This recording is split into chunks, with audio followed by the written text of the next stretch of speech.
What would you do if someone told you that the most overlooked person in a billionaire's mansion would become the most valuable? Tonight, you're about to witness a story that will challenge everything you believe about worth, recognition, and the quiet power that lives within ordinary people who refuse to let their circumstances define their character. Emily Harper stood before the towering gates of the Blake estate, her worn cotton dress clean but clearly secondhand. 2 months of unemployment since her kindergarten closed had led her here, caring for the daughter of tech billionaire Alexander Blake.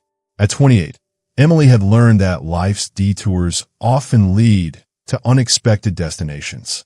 The October wind carried the scent of burning leaves as the gates opened, revealing a mansion that stretched endlessly into the evening sky. Emily clutched her small suitcase, wondering if she belonged in a world where the security cameras probably cost more than her yearly teaching salary. Mrs. Wallace, the 65-year-old head housekeeper, greeted Emily at the massive oak doors. Her silver hair was neat, her warm brown eyes immediately welcoming. "Welcome, dear. I'm Mrs. Wallace. I've been caring for this family for 20 years. She studied Emily's face with practiced wisdom. "You have kind eyes. Little Lily needs someone with a warm heart more than anything else." Behind Mrs. Wallace peeked a small face, 5-year-old Lily Blake, with enormous blue eyes carrying too much sadness for such a young soul. Emily knelt to the child's eye level, a natural movement from her teaching years. "Hello, Lily.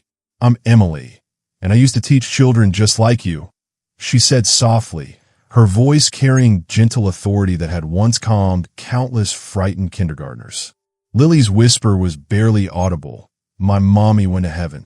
Daddy's always working. Only Mrs. Wallace plays with me now." Emily felt her heart crack.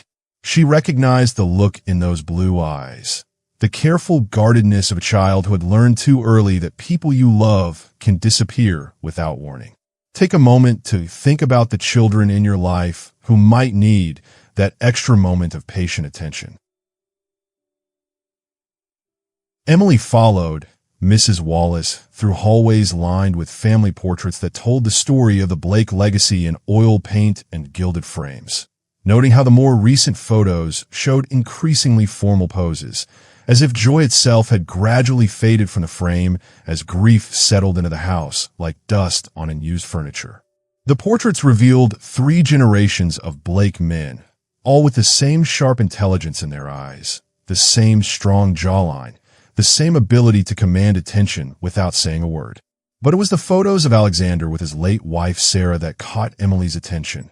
Images of a man transformed by love, his usual serious expression softened by genuine happiness, his arms around a woman with gentle eyes and Lily's blonde hair. "Mr. Blake works 16-hour days now," Mrs. Wallace explained as they climbed the grand staircase with its hand-carved banister that had been crafted by Italian artisans over a century ago. Ever since Mrs. Blake passed in that terrible car accident 2 years ago, such a rainy night, they said the roads were slick as glass. He's thrown himself into the business like a man possessed.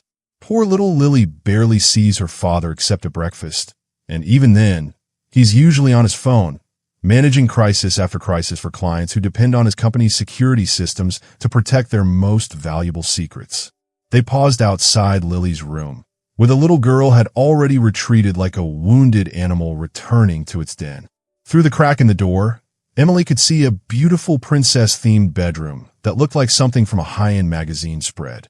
Everything perfectly coordinated in shades of pink and gold, with a canopy bed that belonged in a fairy tale and toys that were expensive but somehow felt untouched, as if they were more for show than for playing.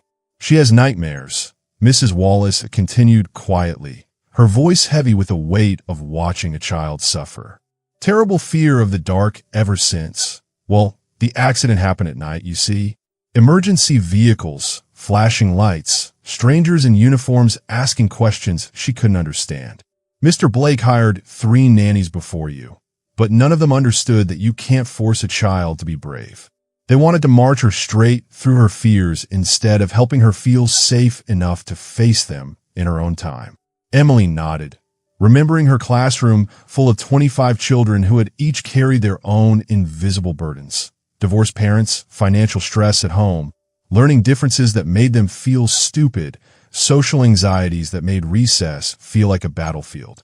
She had learned that the children who needed the most love often asked for it in the most unlovable ways.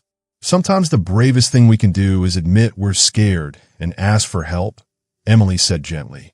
Children understand authenticity better than adults do. They can sense when someone is being real with them.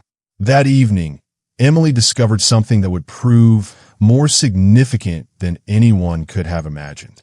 While exploring the mansion to familiarize herself with Lily's world, understanding that you had to know a child's environment to keep them truly safe, she noticed details that others had overlooked. Her teacher's eye, trained to spot potential hazards and hidden dangers in classroom settings, automatically cataloged the way certain doors were positioned, how the heating vents connected different floors, the subtle architectural features that spoke of the house's long history and the modifications that had been made over the decades. "You're very observant," Mrs. Wallace noted with approval, finding Emily sketching a rough map of the house layout on the back of an envelope. "Most people just see the expensive furniture and the fancy artwork. They don't really see how the house works, how it breathes." "I spent years learning to see what children see," Emily replied, thinking of all the times she'd had to crawl under playground equipment to retrieve a lost toy or notice which corners of the classroom felt scary to a shy child. You have to understand a space completely to keep curious little ones safe. Children find hiding places and dangers that adults never think to look for. What Emily didn't mention was how her own childhood in her grandmother's rambling old Victorian house had taught her that every building has its secrets. Hidden passages created by renovations, forgotten doorways that once connected servants' quarters to main living areas, and connections that blueprints sometimes missed or ignored. Her grandmother, who had lived through the Depression and 2 wars, had always said, "Pay attention to how a house breathes, Emily. You never know when that knowledge might save a life." Old houses keep secrets, but they also keep escape routes.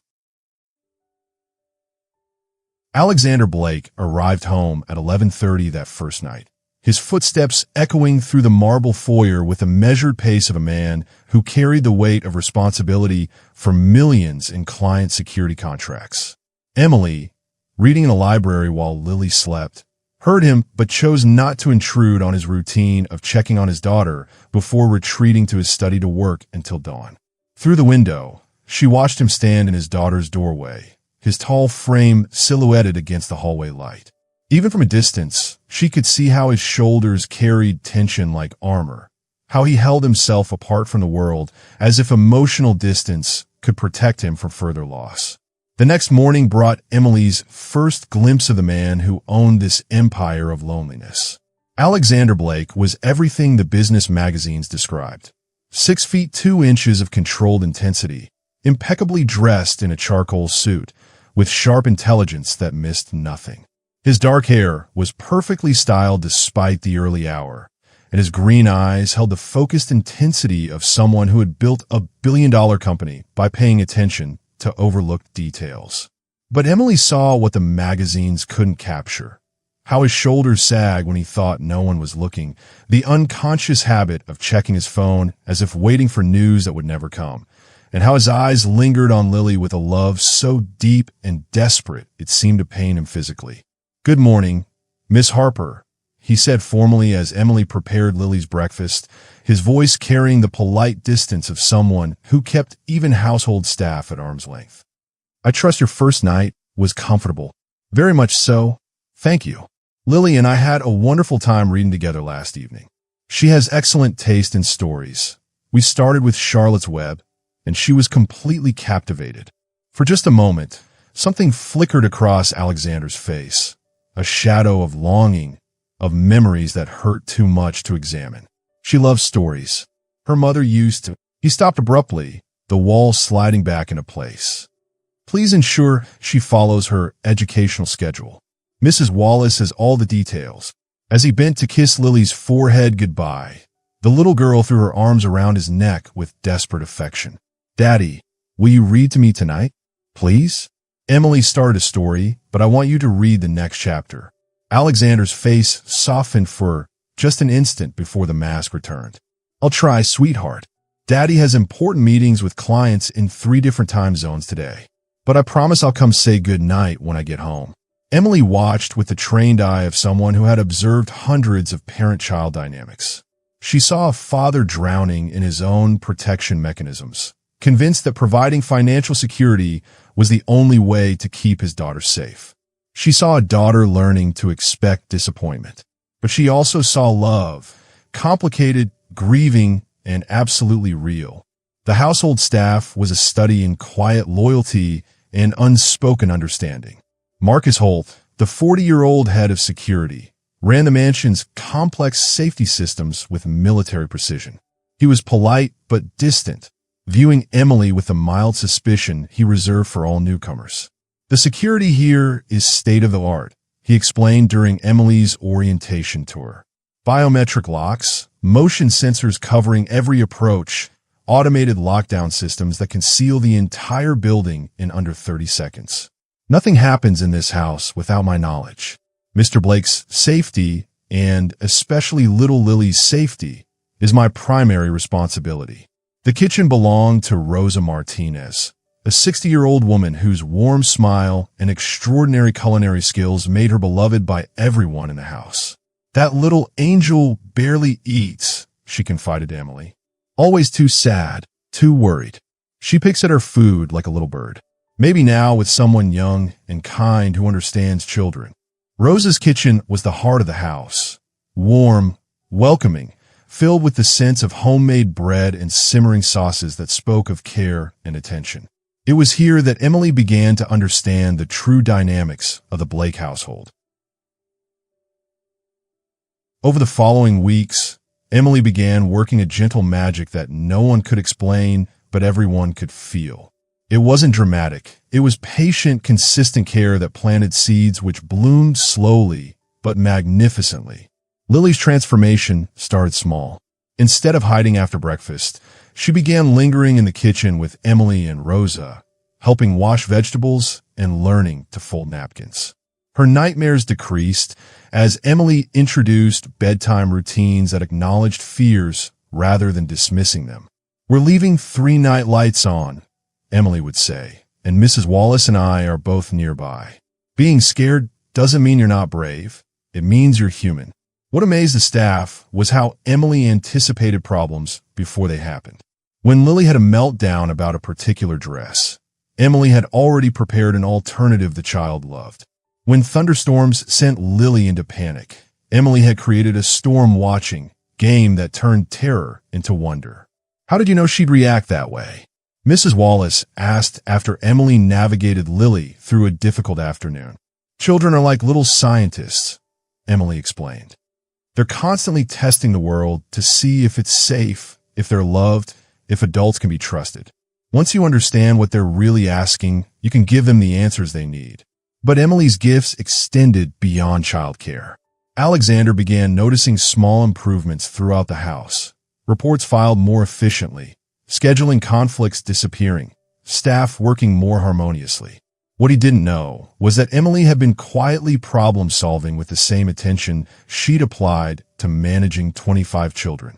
She helped Mrs. Wallace with a new tablet system, suggested schedule adjustments that gave Rosa more rest time.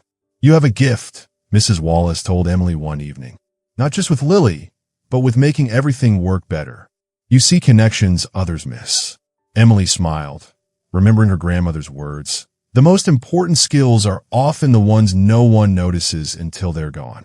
During afternoon tea, Lily asked about Emily's old job. As they worked on a puzzle, Emily mentioned her unusual background. "I didn't just teach kindergarten," she explained. "Before that, I worked for 2 years helping my uncle's computer repair business. I learned about security systems and networks because schools need to protect student information." Mrs. Wallace paused her dusting. "You know about computer security? Basic stuff.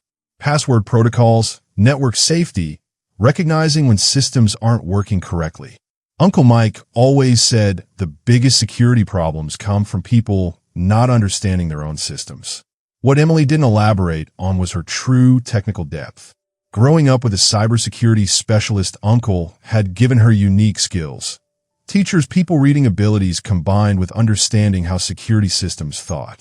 She also didn't mention that she'd already noticed concerning patterns in the Blake Mansion security logs. Patterns suggesting someone with access was making unauthorized changes. Her uncle's voice echoed. The biggest security threat is never from outside the system. It's always from someone who already has access. As autumn deepened into winter, the Blake household began feeling less like a mansion and more like a home. Emily's influence spread quietly, like warmth from a fireplace reaching every corner. Alexander found himself working shorter days, drawn home by bedtime stories and family dinners that had become cherished traditions. Emily created special moments without forcing them. Hot chocolate by the fireplace during Christmas stories or impromptu dance parties in the kitchen while helping Rosa prepare dinner. "I haven't seen the house feel this alive in years," Alexander told Emily one evening as they watched Lily play. "You've given us back something I didn't realize we'd lost." "You never lost it," Emily replied softly. "It was just waiting for the right moment to come back." She started drawing pictures of our family, Emily reported another evening, showing him Lily's artwork. "Look, there's you, there's her, there's Mrs. Wallace and Rosa, and there's me." She drew us all holding hands. Alexander studied the crayon drawing, his throat tight. "She hasn't drawn family pictures since her mother died," Emily finished gently. "But she's not replacing anyone. She's adding to what was already there." Children understand that love multiplies rather than divides. These conversations became Alexander's daily highlights. Emily had a way of making complex emotions feel manageable. When he shared his fears about failing as a father, she listened with patient attention. "I work so much because I'm terrified of being present and still not being enough," he admitted. "What if I can't be what she needs? Being a perfect father isn't the goal. Being a real one is," Emily replied thoughtfully. "Children don't need perfection. They need presence." Mrs. Wallace watched these developing connections with satisfaction. "That young woman has brought light back into this house," she told Rosa. "Not just for Lily, but for Mr. Blake too." The physical attraction between them grew steadily, careful but undeniable. Their first kiss happened on a snowy evening when Alexander found Emily hanging Christmas stockings. When he steadied her on the step stool, they were suddenly face to face. "Careful," he said softly, and when she turned to thank him, the kiss was tender, tentative, full of promise. "I've been hoping this would happen," he admitted. "So have I," Emily whispered back. But their growing happiness was shadowed by Emily's increasing concern about security irregularities she'd been tracking. Someone with administrative access had been making systematic changes to protocols, changes creating vulnerabilities rather than strengthening security. Her uncle's voice echoed. "When someone with inside access creates security holes instead of plugging them, you're looking at sabotage." Emily knew she needed to tell Alexander, but she also knew how it would sound. The nanny making accusations against the experienced security professional. She began documenting everything, planning to present her evidence after Christmas. What she didn't know was that Marcus had noticed her late-night computer usage and was growing suspicious, planning a preemptive strike to eliminate the threat she represented. Trust the feeling when something doesn't seem quite right. Your instincts are often trying to protect you and the people you care about, even when you can't yet prove what you're sensing. December brought the first snow of the season, and with it, a magical transformation of the Blake estate that seemed to wash away some of the sadness that had clung to the property like morning fog. Emily helped Lily build an elaborate snowman family in the formal gardens, complete with carrot noses, button eyes, and scarves borrowed from the hall closet. While Mrs. Wallace watched from the warm kitchen window, her heart full at the sound of genuine laughter echoing across the ground for the first time in nearly 2 years. Alexander found himself working shorter days, drawn home by the promise of bedtime stories and family dinners that had somehow become a cherished tradition rather than an obligation to be endured. Emily had a gift for creating moments that felt special without being forced. Hot chocolate by the library fireplace while reading Christmas stories aloud, or impromptu dance parties in the kitchen while helping Rosa prepare elaborate meals that filled the house with a sense of cinnamon and vanilla and all the comfort foods that made winter feel like a blessing instead of something to be survived. "I haven't seen the house feel this alive in years," Alexander told Emily one evening as they watched Lily play with her dollhouse, creating elaborate stories about the tiny family that lived inside. "You've given us back something I didn't even realize we'd lost. You reminded us that this is supposed to be a home, not just a fortress." "You never lost it," Emily replied softly, her voice carrying the wisdom of someone who understood that healing happened in small moments, not grand gestures. It was just waiting for the right moment to come back. Love doesn't disappear when people die. It just gets buried under grief until someone comes along who knows how to help it grow again. The physical attraction between them had been growing steadily, careful and respectful, but undeniable as morning sunlight. Emily found herself noticing the way Alexander's eyes crinkled when he laughed at Lily's jokes, the way his serious expression transformed into something boyish and wonderful when he forgot to be the responsible businessman for a few precious moments. She noticed how he rolled up his sleeves when he helped with dinner preparations, the way his hands moved with surprising gentleness when he braided Lily's hair, the sound of his voice when he read bedtime stories with the same dramatic flair that professional actors brought to their craft. Alexander was drawn to Emily's combination of strength and gentleness, the way she could comfort a crying child and then engage in sophisticated conversation about business strategy, cybersecurity protocols, or the complex emotional needs of children who had experienced trauma. She was simultaneously the most capable and the most nurturing person he had ever met, someone who could solve problems with her mind and heal hearts with her presence. Their first kiss happened on a snowy evening when Alexander found Emily hanging Christmas stockings in the main hallway, standing on a step stool, trying to reach the high mantelpiece where generations of Blake children had hung their stockings on Christmas Eve. She was concentrating so intently on getting the positioning exactly right that she didn't hear him approach, and when he steadied her with a gentle hand on her waist, she startled and turned to thank him. "Careful," he said softly, his voice carrying undertones that had nothing to do with physical safety. And when she turned to thank him, they were suddenly face to face, close enough to see the snowflakes still melting in each other's hair, close enough to feel the warmth of shared breath in the cool hallway.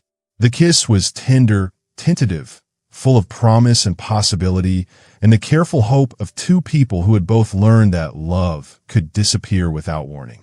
When they separated, Emily's cheeks were pink with more than just the cold, and Alexander's eyes held a warmth that hadn't been there since his wife's death, a light that seemed to come from somewhere deep inside that had been dark for too long. "I've been hoping this would happen," he admitted, his voice rough with emotions he was only beginning to allow himself to feel again. "So have I," Emily whispered back, her honesty as brave as everything else about her. But their growing happiness was shadowed by Emily's increasing concern about the security irregularities she'd been tracking with the methodical attention to detail that had made her such an effective teacher. Someone with administrative access had been making systematic changes to the security protocols, changes that didn't match any work orders or authorized updates she could find in the household management files. What worried Emily most was that these modifications appeared to be creating vulnerabilities rather than strengthening security. The pattern was becoming clearer the more she studied it. Door lock timers were being adjusted to create brief windows when the automated systems would be slower to respond. Camera angles were being shifted to create blind spots in areas that should have been under constant surveillance. And backup systems were being disabled during specific time windows that seemed to correspond to something. Emily still couldn't figure out what, but her instinct screamed that whatever was being planned, it wasn't good. Her uncle's voice echoed in her memory with new urgency. When someone with inside access starts creating security holes instead of plugging them, Emily, you're not looking at incompetence. You're looking at sabotage. The question becomes, sabotage for what purpose? Emily knew she needed to tell Alexander about her suspicions, but she also knew how it would sound. She was the nanny who happened to know about computer systems, making accusations against the head of security who had been with the family for 5 years and who had an impeccable reputation in the private security industry. Without concrete proof of malicious intent, it would look like paranoia at best, or at worst, like she was trying to undermine Marcus to advance her own position in the family. As Christmas approached, and the house filled with decorations and the warm anticipation that came with Lily's first truly happy holiday season since her mother's death, Emily made a decision that would soon prove fateful. She began documenting everything with the systematic thoroughness of someone who understood that evidence had to be irrefutable to be believed. Screenshots of the security modifications with timestamps, detailed logs of which systems were being altered and when, and most importantly, a careful analysis of the patterns that suggested these changes were coordinated rather than random. She planned to present everything to Alexander after the holidays, when she had enough evidence to make her case convincingly and when the timing wouldn't destroy Lily's first happy Christmas in years.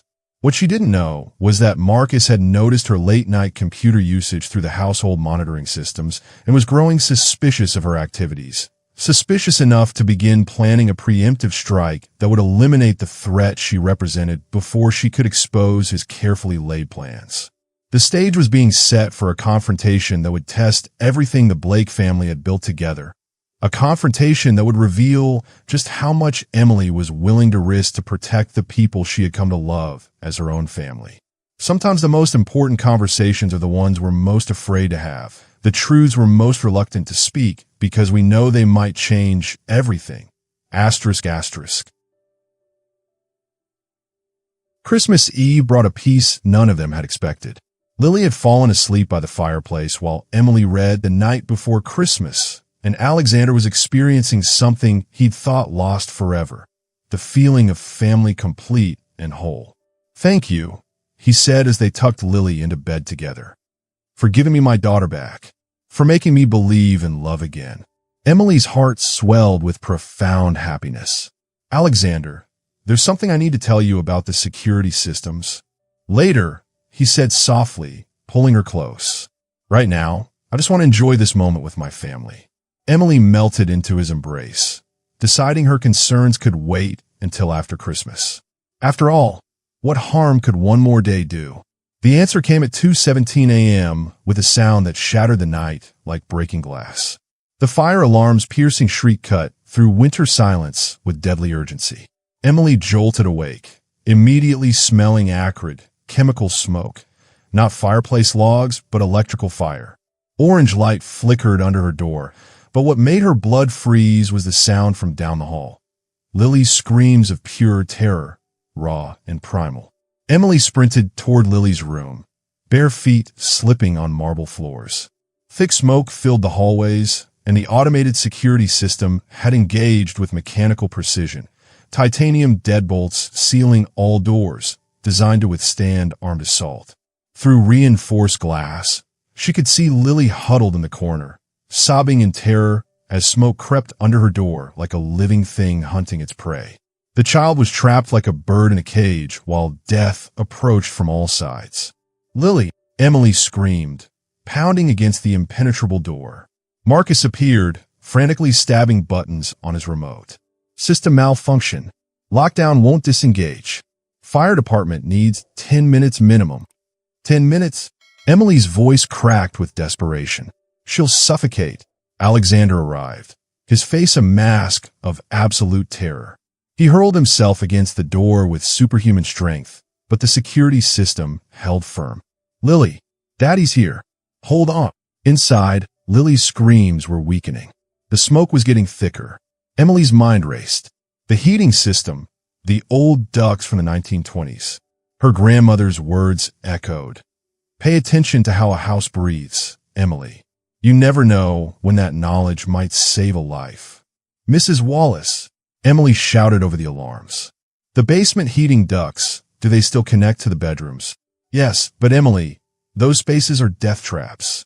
They're barely wide enough for." "Where's the access panel?" "Basement laundry room, but you'll never..." Emily was already running, adrenaline flooding her system. In the basement, she found a narrow access panel. The ductwork was impossibly tight, designed for maintenance, not human passage. One wrong turn, and she'd be lost forever in a metal maze. Emily squeezed into the ductwork, metal edges tearing at her clothes and skin. The space was suffocating, barely wider than her shoulders. In complete darkness, she crawled toward Lily's cries, using sound as her only compass. Sharp metal seams sliced her hands. Her knees scraped raw against rivets. The duct branched in 3 directions. One wrong choice meant death for Lily. She closed her eyes, listening, praying. Left. The sound was stronger to the left. She forced herself through a section so narrow she had to exhale completely to fit. Her lungs burned. Claustrophobia clawed at her mind. But Lily's weakening cries pulled her forward like a lifeline. 20 agonizing minutes. 20 minutes of crawling through hell while a child suffocated. Emily's bloody fingers found the vent cover to Lily's room. She kicked with desperate strength, metal shrieking as it gave way. She tumbled through, landing hard on the bedroom floor. Lily was unconscious, overcome by smoke, her small body frighteningly still. Emily scooped her up, her own lungs screaming for clean air. She staggered to the control panel, her technical knowledge guiding her fingers through emergency override sequences Marcus had never bothered to learn. The doors unlocked with a mechanical clunk. Alexander burst, and just as Emily collapsed, Lily limp in her arms. Is she? Lily's eyes fluttered open. Emily, she whispered. Emily's tears mixed with soot and blood as she held the child tight. I've got you, sweetheart. You're safe. Alexander stared at Emily. Torn clothes, bleeding hands, covered in dust and debris, but holding his daughter like the most precious thing in the universe. How did you? The security system was impenetrable. Sometimes the oldest solutions are the best ones, Emily gasped, not mentioning how close she'd come to dying in those metal tunnels. Old houses have old secrets. What she didn't say was what she'd seen in the basement, evidence that confirmed her worst fears about Marcus. This wasn't system failure. This was sabotage, and she'd just saved them all from something far worse than a simple fire. Alexander knelt beside them, his hands shaking as he touched his daughter's face. You risked your life. You could have died in there. Emily met his eyes, her voice steady despite everything. She's worth any risk. Your family is worth everything. In that moment, covered in soot and blood, Emily had never looked more beautiful to him. She hadn't just saved his daughter. She'd proven that some people are willing to crawl through hell itself for the people they love. Sometimes the skills we develop in unexpected ways become the exact tools that save the people we love most, even when we never imagined how that knowledge would be tested. By dawn, the fire was extinguished. It had been relatively small and contained, caused by what appeared to be faulty wiring in a storage room that had been recently renovated. But the security malfunction had everyone shaken to their core, particularly Alexander, who was struggling to understand how his state-of-the-art protection system had failed so catastrophically when his daughter needed it most. Emily, exhausted from her ordeal and still covered in dust from her crawl through the ductwork, was helping Lily eat breakfast and trying to reassure the traumatized child when Marcus made his move with the calculated precision of someone who had been planning this moment for weeks. Mr. Blake, Marcus said, his voice tight with barely controlled anger and what sounded like righteous indignation. I need to speak with you privately about Miss Harper. There are some very serious security concerns that have come to my attention during my investigation of last night's incident. Emily's blood went cold as she realized what was happening. She had been planning to present her evidence about the security vulnerabilities, but Marcus was clearly planning to strike first to control the narrative before she could expose his activities. She watched Alexander's face, seeing the moment when professional obligation warred with personal trust, and knowing that in his current state of fear and confusion, professional obligation was likely to win. In Alexander's study, surrounded by the technological infrastructure that had made him wealthy and the family photos that reminded him what he had to lose, Marcus laid out his case with the calculated precision of someone who had been rehearsing this performance. Sir, I've been monitoring unusual computer activity throughout the household network, and I've discovered that Miss Harper has been accessing our security systems without authorization for the past several weeks. Alexander's face went pale as the implications hit him. That's impossible. Emily wouldn't. She doesn't even have access to those systems. I'm afraid she does, sir. And I have the logs right here to prove it. Marcus continued, producing a folder thick with printouts that looked official and damning. She's been in the system almost every night for the past month, making modifications to security protocols, examining sensitive data about our protection measures. And sir, the timing is extremely suspicious. The security malfunction that trapped your daughter last night, it was caused by unauthorized modifications to the lockdown protocols, modifications that match Ms. Harper's access patterns perfectly. Emily, who had been listening from the hallway with growing horror, stepped into the room before Marcus could complete his character assassination. That's not true, and you know it, Marcus. I was documenting irregularities, not creating them. Marcus turned to her with an expression of cold satisfaction, like a chess player who had just achieved checkmate. Can you deny that you've been accessing the security system without authorization? No, I can't deny that, Emily said, her voice steady despite the way her heart was hammering against her ribs. But I was documenting irregularities that someone else had created, not creating them myself. Someone has been systematically creating vulnerabilities in the security system for months, and I was trying to gather enough evidence to prove it before bringing my concerns to Alexander. How convenient, Marcus said smoothly, his voice carrying the tone of someone who had dealt with many attempted deceptions in his career.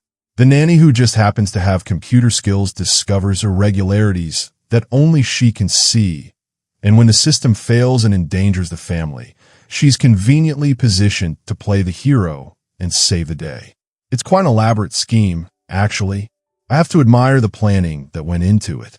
Alexander looked between them, his face a war zone of conflicting emotions as his worst fears about trust and betrayal battled against everything he had learned about Emily's character over the past months. Emily could see the exact moment when his old protective mechanisms reasserted themselves, the terror of trusting someone and being betrayed again, the fear that had kept him isolated since his wife's death. Emily, he said quietly, his voice carrying a distance that felt like a physical blow. If you had concerns about the security system, why didn't you come to me immediately? Why work in secret unless you had something to hide? I wanted to be sure. I didn't want to make accusations without proof, especially against someone who's been with your family for years. I knew how it would sound. The new nanny making claims against the experienced security professional. Or, Marcus interjected with practice timing, she wanted to create a situation where she could play the hero and secure her position in the family permanently. Create the problem, solve the problem, reap the rewards.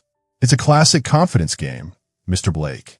The words hit Emily like physical blows, each accusation landing with the force of a weapon designed to destroy everything she had built with this family. She could see Alexander withdrawing, the walls rebuilding themselves around his heart with devastating speed, the trust they had carefully constructed crumbling under the weight of his fear. I think you should leave, Alexander said, his voice barely above a whisper, but carrying the finality of a judge's sentence. I can't risk my daughter's safety on faith. Not again. I won't lose her because I was too trusting, too willing to believe in someone who might be using my feelings against me. Major twist moment, 48 minutes, 80%. But as Emily turned to go, her technical training kicked in one final time, overriding her heartbreak with the systematic thinking that had served her so well throughout her life. Alexander, before I leave, ask Marcus one question. Ask him why the security modifications were made during times when I was provably somewhere else. Ask him why the backup systems were disabled at exactly the moments when they would be needed most. Ask him why someone would need to hide evidence in the basement heating room, where I found the original security equipment that was supposedly replaced for routine maintenance. Marcus's face flickered, just for an instant, but Emily saw it. So did Alexander, who had built his fortune on reading micro-expressions and detecting deception in high-stakes business negotiations. I don't know what she's talking about, Marcus said, But his voice had lost its confident edge, and for the first time since the confrontation began, he sounded uncertain. "The heating room where you've been storing the original security equipment you replaced," Emily continued, her voice growing stronger as she realized that truth was indeed her best defense. "The equipment that would show the real timeline of when these modifications began, the equipment that would prove these changes started 6 months ago, 3 months before I even arrived in this house." Now Alexander was looking at Marcus with the sharp attention of someone who had spent years learning to spot inconsistencies in business deals and security protocols. "Is that true, Marcus? Is there equipment in the basement that shows when these changes were made?" "She's desperate," Marcus said, but sweat was beginning to form on his forehead despite the cool morning air. "She'll say anything now to avoid the consequences of what she's done." Emily reached in her pocket and pulled out a small device, a backup drive she had prepared the night before Christmas with all the evidence she had gathered. "Everything is on here, Alexander. The real logs, the timeline, the evidence from the basement. Give it to any cybersecurity expert, and they'll tell you exactly what happened and when. The truth isn't afraid of investigation." The room fell silent except for the sound of 3 people breathing and the distant tick of the antique clock that had measured Blake family time for generations. Then Alexander reached for the drive, and Emily knew that whatever happened next would determine not just her future, but the safety of the family she had come to love as her own. The next few hours unfolded like a carefully orchestrated investigation that revealed the true scope of Marcus's betrayal. Alexander called in his personal cybersecurity team, experts he had worked with for years who knew his systems and his family's security needs better than anyone. Within minutes of examining Emily's evidence, the truth began to emerge with devastating and undeniable clarity. Marcus Holt had been selling Blake Corporation's security protocols to competitors for the past 8 months, providing detailed information about not just the mansion's protections, but also the security measures that protected Alexander's business operations. The security vulnerabilities Emily had discovered weren't random failures or system glitches. They were carefully created backdoors that allowed Marcus to access sensitive business information and provide his buyers with detailed intelligence about Alexander's movements, meetings, strategic plans, and most importantly, the personal security measures that protected his family. The fire had been no accident. Marcus had deliberately triggered it as a cover for a massive data theft that would have provided his buyers with enough information to destroy Blake Corporation's reputation and steal their most valuable clients. He had planned to blame the subsequent security failure on a system malfunction, positioning himself as the hero who had tried to save the family while framing Emily as a saboteur who had compromised their safety. Emily's rescue of Lily had been an unplanned complication that had forced Marcus to accelerate his timeline for framing her, but it had also provided him with the perfect narrative, the nanny who had created the crisis in order to solve it and secure her position in the family. "The beautiful irony," the lead investigator explained to Alexander as they reviewed the evidence in his study, "is that Miss Harper's unauthorized access actually created a digital trail that proves her innocence beyond any reasonable doubt. Her activities were purely investigative. She was documenting the security holes that already existed, not creating new ones. And the timestamps prove conclusively that every major vulnerability was created before she even arrived at the estate. The evidence was overwhelming and undeniable. Marcus had been sloppy in some ways, confident that his reputation and Emily's newcomer status would protect him from scrutiny. But Emily's systematic documentation had created a paper trail that exposed not just his sabotage, but also his connections to corporate espionage networks that had been targeting Blake Corporation for over a year. Marcus's carefully maintained facade finally cracked when confronted with evidence that couldn't be explained away or blamed on anyone else. "You have no idea what it's like," he snarled at Alexander, his professional demeanor dissolving into bitter resentment that had apparently been building for years. "Working for someone who has everything handed to them on a silver platter. 5 years of loyalty, 5 years of protecting your family. And what did I get? A salary while you inherited billions from technology you didn't even develop. You endangered my daughter," Alexander said, his voice deadly quiet with the kind of controlled rage that comes from discovering that someone you trusted had been willing to harm your child for money. Everything else is just noise compared to that. You put Lily in danger to steal from me. Your daughter was never supposed to be in real danger. Marcus protested, as if that somehow mitigated the betrayal. The fire was supposed to be small and contained, just enough to trigger the security failure I needed to access the main servers. The lockdown was supposed to fail safely, creating confusion but not actual harm. But your precious nanny had to play hero and ruin everything. Emily, who had been sitting quietly during the interrogation, finally spoke. You could have killed her, Marcus.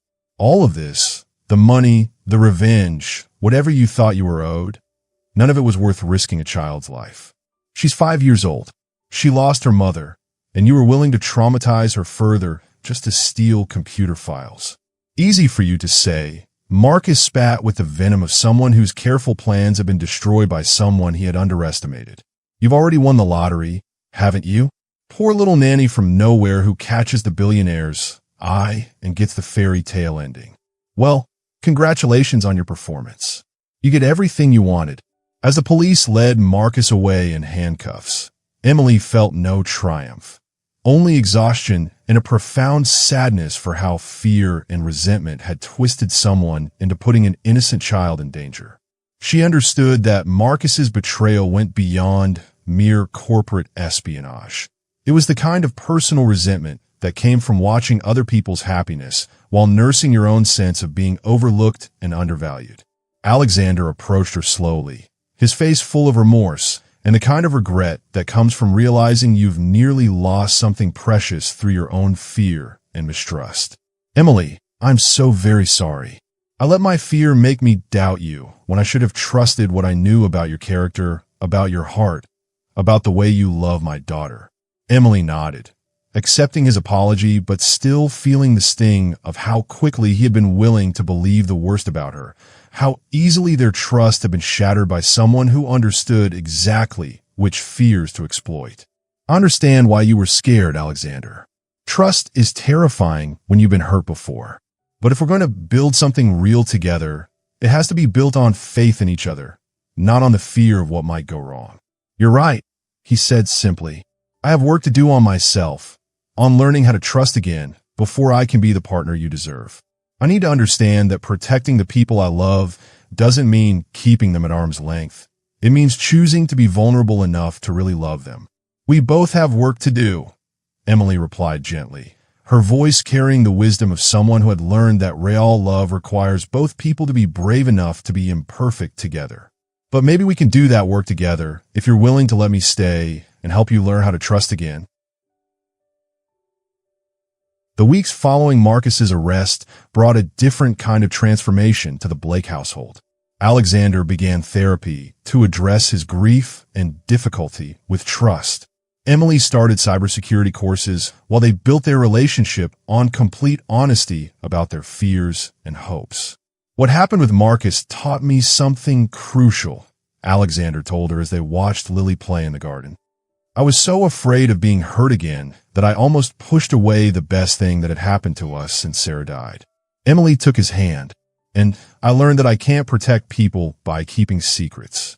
If I had trusted you with my suspicions earlier, we might have avoided the crisis. But look what we learn about each other, Alexander said, watching Lily chase butterflies. You risked your life to save my daughter. You didn't give up on us, even when I gave you every reason to walk away. Lily, now 6 and confident, had become their greatest teacher about resilience. Emily, she said one evening as they read together, when you and Daddy get married, will you still read me stories? Emily and Alexander exchanged glances, smiling at how she discussed their future as inevitable. Would you like that, sweetheart? Emily asked. Yes, because then you'd be my real second mommy, and we'd be a real family forever. Mrs. Wallace smiled nearby. Sometimes the best families are the ones we choose. Emily had also transformed Blake Corporation's security protocols, combining technical knowledge with human insight. You found your true calling, Alexander told her. You understand that real security comes from building trust and authentic relationships. Emily smiled, thinking of her grandmother's wisdom. The most important skill in life is knowing how to take care of people. 1 year later, on the anniversary of the night Emily had saved Lily, Alexander planned a proposal that honored everything they had learned. He didn't choose an expensive restaurant or grand gesture. Instead, he proposed in Lily's bedroom, with Mrs. Wallace as witness, using the nightlight Emily had given Lily as a symbol of hope. "Emily Harper," he said, kneeling beside his sleeping daughter's bed, "you brought light into the darkest corners of our lives. You saved my daughter, my heart, and our family. Will you marry me?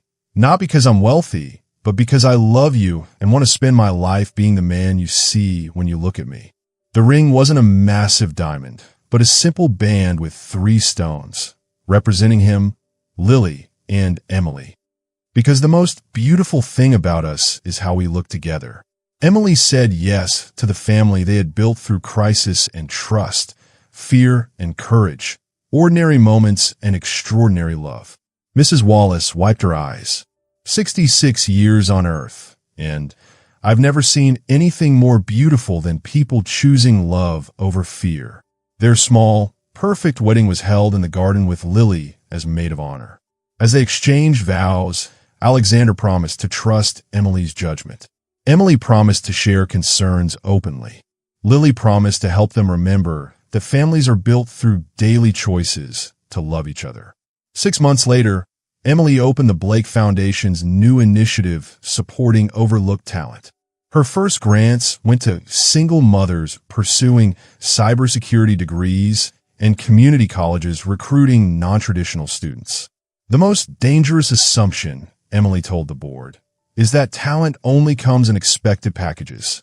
The most capable people are often invisible because their skills don't fit traditional categories." As evening light filtered through windows that had once intimidated a young woman in a second-hand dress, Emily reflected on how life could change when people chose to see each other's true worth. Lily's laughter filled hallways that once echoed with loneliness. Alexander worked reasonable hours and spent evenings with family. Mrs. Wallace had become the grandmother she dreamed of being. Emily had discovered her greatest gift, helping others feel seen, valued, and loved. "Do you ever think how different things would be if you hadn't taken that job?" Alexander asked as they tucked Lily into bed. Emily considered seriously. "I think we would have found each other somehow. Good hearts recognize each other in unlikely circumstances." "What makes you so sure?" "Because love isn't coincidence," Emily said, smoothing Lily's hair. "It's a choice we make daily to see the best in each other, to trust when it's scary, and to build something stronger together than we could alone." As they left their daughter sleeping peacefully, no longer afraid of the dark, Emily knew that extraordinary love stories often begin with ordinary moments. One person choosing to show up with kindness for someone who needs exactly what they offer. In the quiet mansion that had become home, 3 hearts beat in peaceful rhythm, secure in knowing they had found exactly where they belonged, together. Thank you for spending these precious 60 minutes with Emily, Alexander, and little Lily's story.